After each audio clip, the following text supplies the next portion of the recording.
Thank you, Jackie.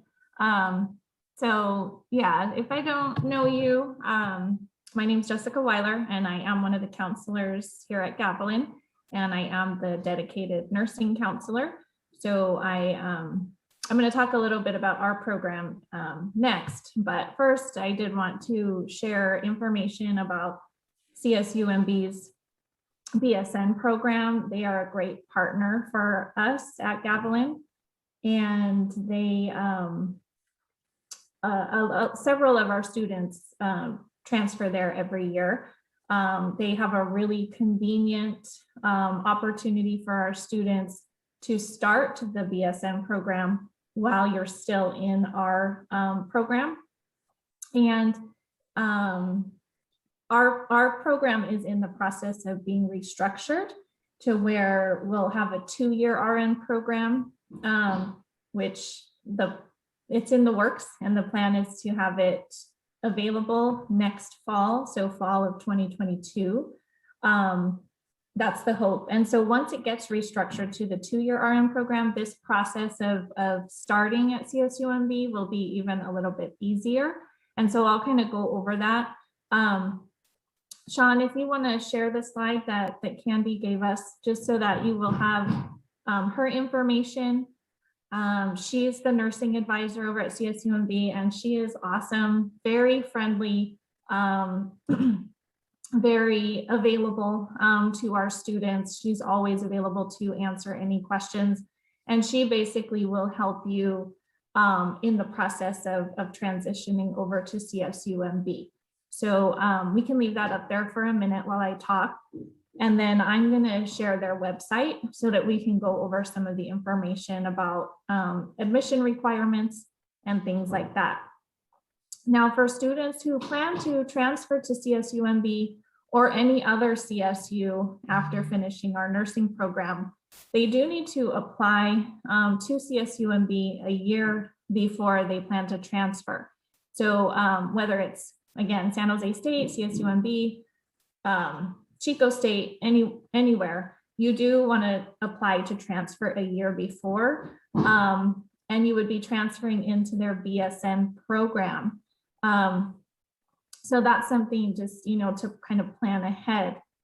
Also, if you do plan to transfer, there are more general ed classes that you need to complete before transfer. So again, this is all planning that I can help you with. Like you have to take statistics, for example, you have to have a second English class, a critical thinking class, and a couple other general ed that you want to make sure you're preparing for that so that it's not a surprise at the end. So I'll go ahead, Sean, if you want to stop sharing, I'll share the website for CSUMB, so that we can take a look at the requirements to transfer there. And as the people were presenting today, I just kept thinking about, especially Danielle, the first presenter, if you were here for that, just all the degrees she had, right? And all the certifications. And so especially in nursing, it is really important to continue your education. And if you've looked into employment, really having your BSN is going to open up so many doors for you that maybe wouldn't be there if you stop at the ADN level. Now, obviously, you can get a job with just your ADN, but most or a lot of students now are going on to get their bachelor's degree. Okay, so this is CSUMB's Department of Nursing webpage. And so I want to just pull up first admission requirements. Now this program is offered through their extended university. So the way to start the program is a little bit different than if you were just applying to transfer. So I'll kind of go through that process, but let's look at the admission requirements first. So students do have to have an overall GPA, so this is all classes, of at least a 2.75. Prerequisites have to be at least a 2.75, and those are those classes listed here. within your nursing program. So within your RN program, you have to have at least a 3.0 or higher, and you have to be on the road to getting your license. So actually, to start the program, you don't have to have your license yet, because you can actually start the program, like I said, when you're still at Gavilan. But once you transfer or matriculate over, then you do have to have your license. So these are the prereqs. And if you're familiar with our prereqs for the RN program, most of them are the same. So the anatomy, physio, and micro, all with labs. Chemistry is a requirement for their program. Now, chemistry is now a prereq for our physiology class. So pretty much all students have that anyway, but you do have to make sure you have the chemistry. This is where the statistics comes in.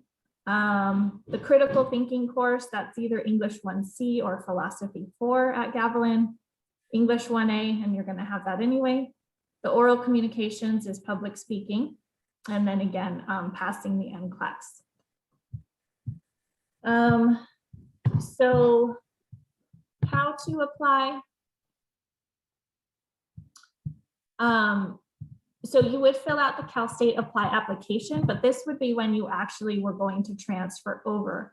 Before that, you fill out an application through their extended university, and that will allow you to take up to 2 summer courses while you're still in the RN program. So say once our RN program transitions to a 2-year program, you do the first year of our RN program. You then are eligible to take 2 classes at CSUMB in the summer. So those 2 classes are primarily online. I believe that the way they have it set up is that you do have to be on campus 1 day a week, but the rest of the information and work is online. So it's really convenient to be able to get those 2 classes done. They're intro classes, and that way when you do transfer over, it's a little bit of a faster process. If you don't do those summer classes, that's okay. You would just then spend a little bit more time once you transfer to finish those up. But you can do those 2 summer classes, and then in the fall, you would come back and finish the RN program. And then that next summer, you would then take 2 more classes and then transfer over to CSUMB. And then it would be 1 more year of classes after that to get your BSN. So if you do that, and again, it is kind of an accelerated program, you would be able to receive your BSN basically a year after you've completed the RN program. So it's not a lot more time commitment on your part. Okay. Are there any questions popping up so far? No questions yet, Jessica. Okay. The other thing I wanted to show you for this is, let me see if I can get back to it. This. So, sorry, there's some banging in the background. If you guys can hear that, I apologize. So I just wanted to show you the pathway as it's set up right now. And again, ours is in the process of changing. So it's a little bit confusing the way we have it here now. And this will be updated as soon as our RN program changes to a 2-year generic program. But let me pull up one from one of the other schools. So they have partnerships with Cabrillo, Hartnell, MPC, Gavilan. So all of the local community colleges. I believe that this Cabrillo one is a pretty nice one to look at. Let me see if I can make it a little bit bigger. So basically they kind of have it laid out for the students of what to take at Cabrillo to do their prereqs for RN, but also for transfer. So they list the general ed. And then they, this would be their RN program here. And then they list what you would take. Actually, I'm sorry, this one isn't as clear as I was hoping. So let me go back I'll actually just pull up Gavilin's just so you can see what it looks like for now. But again, this will be changing. So we have our prereqs listed on the top. Currently, because it is an LVN to RN program, we then have the LVN classes. And then students were able to then take the two summer classes at CSUMB. So they would take them in between the LVN and RN program. So that's going to change, obviously, but that's the way it is currently.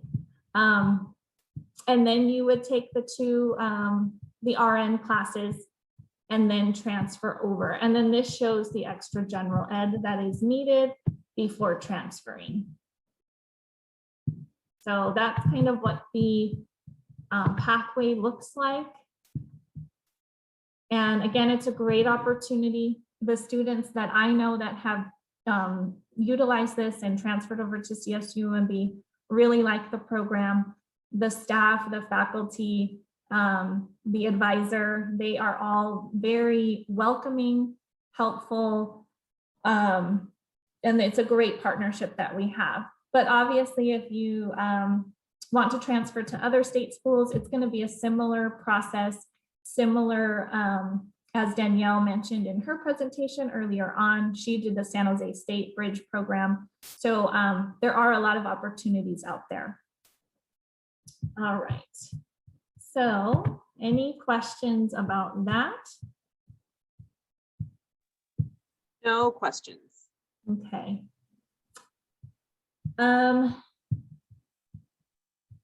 So then I was going to then transition to my role as the nursing counselor here at Gavilan. And I can review some stuff about our program. I already mentioned some of the changes that are happening. Or I can answer questions if people have questions about the application process. I'm not sure who our audience is at this point. Or Jackie, if you just want me to go ahead and do a general overview.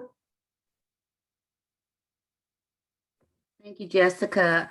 I think a general overview, and then there might be questions might come up. I know I get questions about how do I apply for the nursing program here at Gavilan, and how is it very competitive? I get those kind of questions, and what do I need to apply to make me more competitive? Okay. Right. All okay. right. Okay. Yeah, definitely. Thank you. Yes. So, so our allied health department consists of the CNA program, the home health aid program, the LVN, and the RN programs. And so for the LVN and RN, there is a separate application process for those. So there are prereqs that you have to complete, and then you can apply to those programs. The LVN program has transitioned, has gone through its transition process. It is now a 3-semester program instead of a 2-year program. And the prereqs are, we have reduced the number of prereqs that you have to take to apply to the LVN program. And I can actually, let me pull that information up.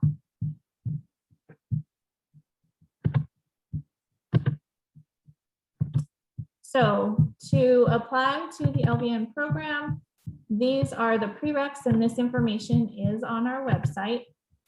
So you have to have Allied Health 3, Bio 15, which is a combo anatomy and physiology course, or the separate Bio 7 and Bio 9. If you plan to go on to an RN program, you would want those 2 separate anatomy and physiology courses. Nutrition, general psychology, English, and then at least up to algebra 2. So those are the only courses now required for the LVN program.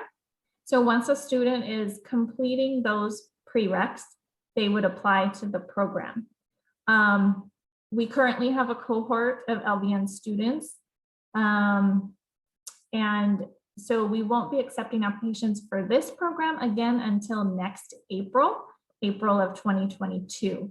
And this program is going to be always starting in a spring semester. So it's going to go spring, fall, spring. And then we would bring in another cohort the following spring. These courses all have to be completed with at least a C, and this is a lottery-based program. So all applicants are pooled together, they're checked for eligibility, and then it's a lottery-based random selection. We accepted, I believe it was 24 students into this program this last time. Now, even though it's not a requirement anymore, I highly recommend, and I believe that the faculty would agree with me, that you take the CNA course first. That's Allied Health 280, and that really helps give you the basics, the fundamentals. And so it would make the first, at least the first half of the first semester, a lot easier. And doing the CNA course also is helpful because if you are a CNA, when you apply to our RN program, you do get extra points for that. So I always recommend the Allied Health 280. It's a great course. Students are always really happy that they've taken that course. Okay, so that's our LVN program. And then let me pull up the current information for our RN program. So as you can see, there are more prereqs for the RN program. So anatomy and physiology, like I mentioned before, microbiology, nutrition, personal life cycle, English, public speaking, sociology, at least up to algebra 2. Statistics is better because then you can use that for transfer as well. And then the psychology. So these courses, Allied Health 51 through 54 and 16, those are related to our LVN, our old LVN program. And so those, once we transition over, will not be required anymore. So it would just be from psychology up. Once you complete those prereqs, you then can apply to the RN program. We have actually changed our application cycle to where we used to have it in November of every year. We now have moved it to February. So we just had students apply to the program starting in the fall. So it will be in February. So you have to have the prereqs completely done when you apply. So you have to finish them the fall before you apply in February. These courses, you have to have at least a C in all of them, but you also have to have at least a 2.5. So you can't have all C's. You have to have, at least a 2.5 overall GPA in these courses. The science courses are really, really important. You want to have the best GPA in those 3 sciences as you can. So A's ideally, but A's and B's are still really competitive. The higher your GPA, the more points you get. So this application is a point-based system. So we use the multi-criteria points put out by the Chancellor's office. And so basically there are different categories where you can earn points. And the higher your points, the higher your chances of getting in. We roughly have anywhere from 85 to 100 applicants each year. That really can vary just depending on what's going on in the world. But so it is competitive because we only accept 22 students in the program. It is a very competitive process. Again, your GPA is really important. If you have a CNA or if you have an LVN, those are going to give you extra points, or other certifications within the medical field.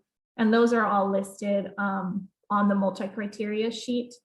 If you're a phlebotomist, EMT, things like that. So having that experience and having those certifications can be helpful. Well, I just wanted to mention a couple classes that a lot of times when I'm reviewing students' transcripts for applying to the program, that kind of are a barrier or are a little bit of a speed bump for them. So it's the public speaking and the sociology. We require those two classes. It can't be small group discussion. It can't be interpersonal communication. It has to be public speaking. For sociology, the same thing. Sometimes other schools don't even require you to have that course when you apply. Other schools will accept cultural anthropology instead of sociology, but for ours, it specifically has to be sociology. So those two, sometimes students have everything else, their grades look great, they're ready to apply, but they don't have those classes, or they have something a little bit different. So that's important to keep in mind. Jessica, we have a couple questions. Okay, Can we go over some of those? yes, definitely. Okay. So Candace is asking if the generic RN program is ready, if you would recommend applying to both the LVN and the generic RN program. Good question. And my answer would be yes, I would definitely apply to both.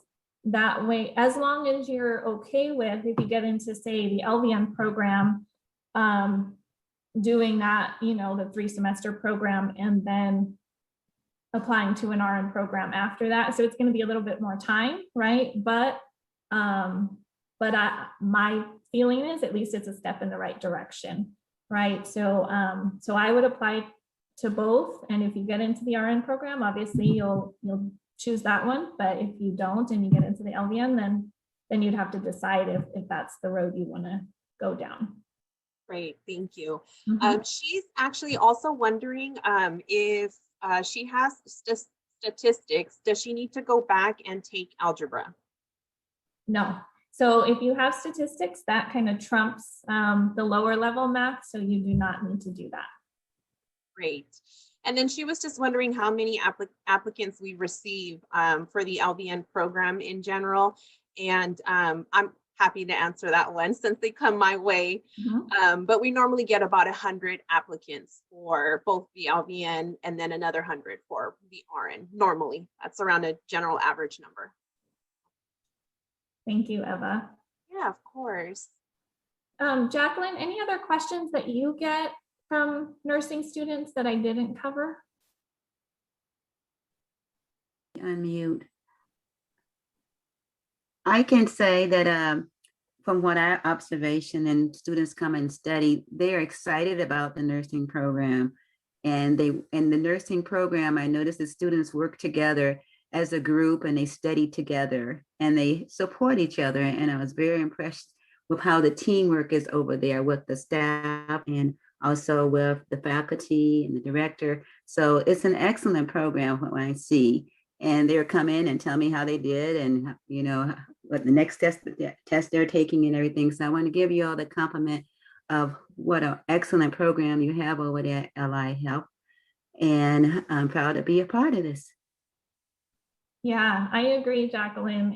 It's definitely a close-knit department and program, and the cohorts of students form, like Danielle mentioned in her presentation, she's still really good friends with 2 of the people she met in the program. So yeah, the faculty, the staff are awesome. And I love being the counselor for the program. It's a lot of fun. The students are fun. The faculty are great. Mm-hmm. Any other questions coming up? No other questions. Eva, is there anything I didn't go over that you were thinking we should add? I can't think of anything. I think you're pretty thorough. So, I guess I could mention about the T's because that's a question a lot of times. So, so we do require students to take the T's, which is kind of an entrance exam that most nursing programs use. Right now, the way we have it is you don't have to have the T's done, to actually apply. But I believe there's talk about changing that policy to where you need to have it done before you apply.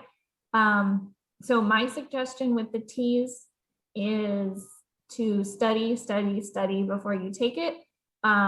They do have study materials online through the ATI testing. So you don't want to take it unless you feel completely prepared, because with that, if you pass it the first time, but maybe you didn't do so great, maybe you got like a 65 or something that is passing, we will use that score. Even if you take it again and say get a 90, we're going to use that first passing score. And you only have 2 attempts to pass it. So if you've taken it twice and haven't passed it, then you're not actually eligible for our program. So that's something you don't want to take lightly. You really want to be prepared when you take that. Great. We have a couple questions coming up. Okay. Amanda wants to know when applicants are notified of their acceptance into the program. So do you want to step in, or should I go ahead and? You can go ahead and answer that. Okay. So right now at the moment, I have RN applicants or applications for the cohort that will begin fall of 2021. I'm going to start screening those, and I'm hoping to notify students of acceptance sometime in July. But before that acceptance happens, there is a round of letters or emails that will go out before the acceptance letters, which are going to be the letters of regret for, unfortunately, any applicants that do not meet the requirements for the program. And then invitation letters for the TEAS exam, which Jessica just spoke about. So those letters, I'm hoping to have them out within the first 2 weeks of May. And we'll do the TEAS exams hopefully at the end of May and get that process going. Now, as far as the LVN program, as Jessica mentioned, we're not accepting applications until April of 2022. So that notification won't come until, I'm going to say probably not until December of 2022. And then there was one more question. Candace is asking, do you recommend taking the TEAS after completing the bio classes? Oh, good question. That is a good question. Yes, because so the TEAS is language. It's a lot of questions about like English language kind of stuff, math, and then science. So you definitely want to have finished English 1A and Algebra 2. And then I would also suggest the sciences. So the TEAS is something I would do towards the end, but like I said, start preparing for it early. But yeah, having that course content from the sciences will definitely be helpful.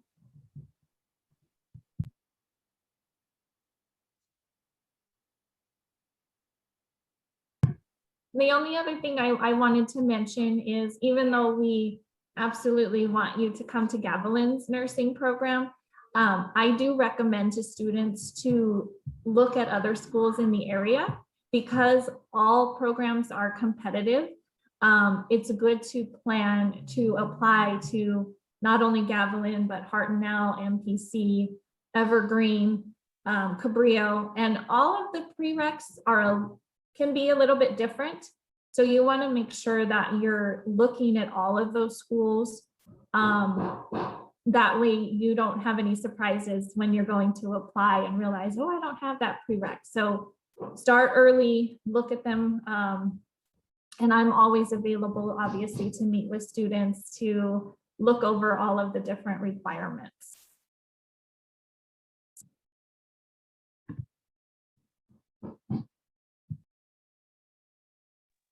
All right, we just have one question coming in. It says, where can we find information for the new nursing program? I have heard from other students that it has changed, but have been unable to find any info online on the changes. You want to answer that one, Eva, or do you want? Yeah, sure. I can touch on that. So Right now, as Jessica stated, we're working on developing the generic RN curriculum. And so there really isn't any updates to report at the moment, besides the fact that we're developing this program and we hope to start it in 2022. But any updates that we have that we want to report to the public, we normally post. I will post them on the website, the Allied Health main webpage. And I can definitely, I was going to put it in the chat, but can the panelists or can attendees see the chat? Yeah, they can. We've been putting surveys there. So I'm going to go ahead and post. Yeah, I'll go ahead and post the webpage for the main Allied Health website, because that is where anyone who's interested is going to get the most current and up-to-date information if there's anything that we want to relay to the public and our students. And I will also go ahead and post my email in the chat after Eva does that. So that, again, feel free to email me with any questions. We can set up a phone appointment or a Zoom appointment if needed, if you think of other questions after this. Thank you so much, you guys, for your time. And Jacqueline, I don't know if you want to give any next steps or. Okay, thank you, Jessica. That was very informative.